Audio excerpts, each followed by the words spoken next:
ఇప్పుడు what is the cost it involves. ఇక్కడంతా ఏంటంటే మెయిన్ గా మనకి ఏమవుతుందంటే మైక్రో న్యూట్రియంట్స్ ఇవ్వడం చాలా రోజుల నుంచి నేనున్నప్పుడంతా కూడా దాని మీద ఫస్ట్ ప్రియారిటీ పెడుతున్నాం.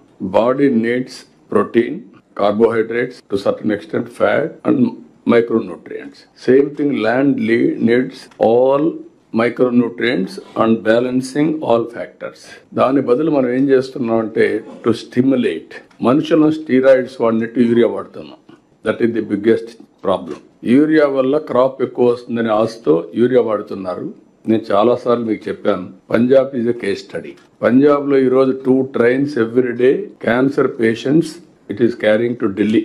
క్యాన్సర్ ఎక్కడైనా సరే కోరిలేషన్ మీరు వెళితే backward, either pesticides or urea, fertilizer, chemical fertilizer or pollution. These are all the reasons.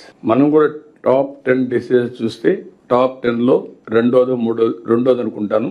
ఇప్పుడు కృష్ణబాబు పాతగా ఇది, ఇప్పుడు గౌరవ్ ఉంటాడు. ఒకప్పుడు క్యాన్సర్ ఇది the second biggest disease or third biggest in Andhra Pradesh. Top 10 లో 3-4 లో, టాప్ 5 లోనే వస్తుంది. 3 or 4 వచ్చే పరిస్థితి వచ్చింది. Tomorrow it will become number 1. ఇక్కడ ఎందుకు వేస్తున్నారు అన్నప్పుడు మనం సాయిల్ టెస్టింగ్ నుంచి వచ్చాం. బాడీ టెస్టింగ్ ఎట్లయితే మనం చేసుకుంటున్నామో సాయిల్ టెస్టింగ్ కూడా చేసి అక్కడి నుంచి సాయిల్ ని బ్యాలెన్స్ చేయాలి విత్ మైక్రో న్యూట్రియంట్స్. ఇప్పుడు డ్రై కెమిస్ట్రీ కూడా వెళ్తున్నాం మనం. సెటిలైట్ మన ఒక అతను వచ్చాడు కొత్తగా, ఒక స్టార్ట్అప్ కంపెనీ పెట్టాడు.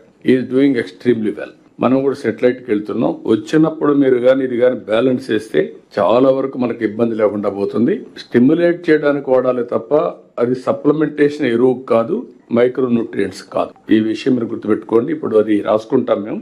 నెక్స్ట్ ఇయర్ నుంచి ఎంత వరకు అవసరమో ఇట్ ఈస్ ఏదో కొద్దిగా ఇస్తున్నాను కాదు, సాయిల్ ఫెర్టిలిటీని బట్టి, డెఫిషియన్సీస్ బట్టి మైక్రో న్యూట్రియంట్స్ సప్లిమెంట్ చేయాలి. ఇక్కడ వచ్చిందంటే ఫార్మర్స్ అది చేయడం లేదు. దానివల్ల ఏమవుతుందంటే సాయిల్ మొత్తం డిట్రేట్ అయిపోతా ఉంది. దాన్ని మనం బ్యాలెన్స్ చేద్దాం, ఏం చేయాలని వర్కౌట్ చేద్దాం. We are having clarity on that.